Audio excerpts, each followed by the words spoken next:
This question is from NEET 2022 examination.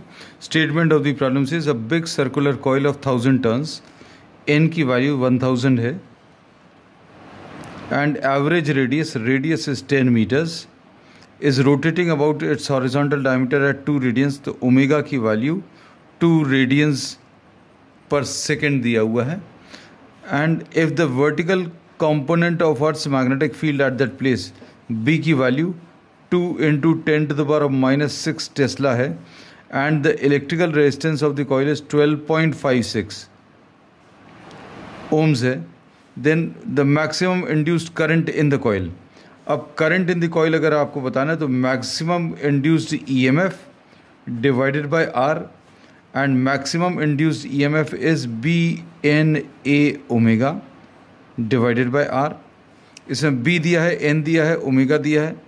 अब हम लोगों को जो वैल्यू रखनी है एरिया का, तो B इंटू एन इंटू ए को अभी हम लोग पाई इंटू आर स्क्वायर लिख सकते हैं divided by omega and divided by capital R.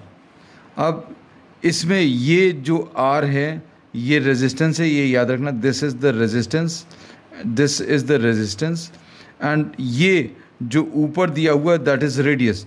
तो इस रेडियस को अभी हम लोग स्मॉल आर लिख दे रहे हैं, we are writing this as small are.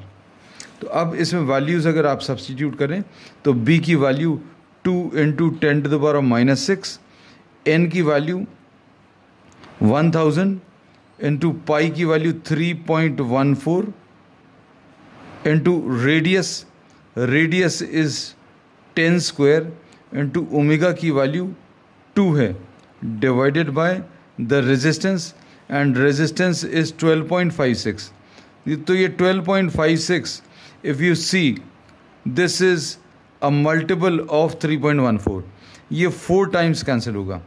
अब इसमें ये 2 और ये 2 कैंसिल होगा, 2 और 2 4 और ये 4 कैंसिल होगा.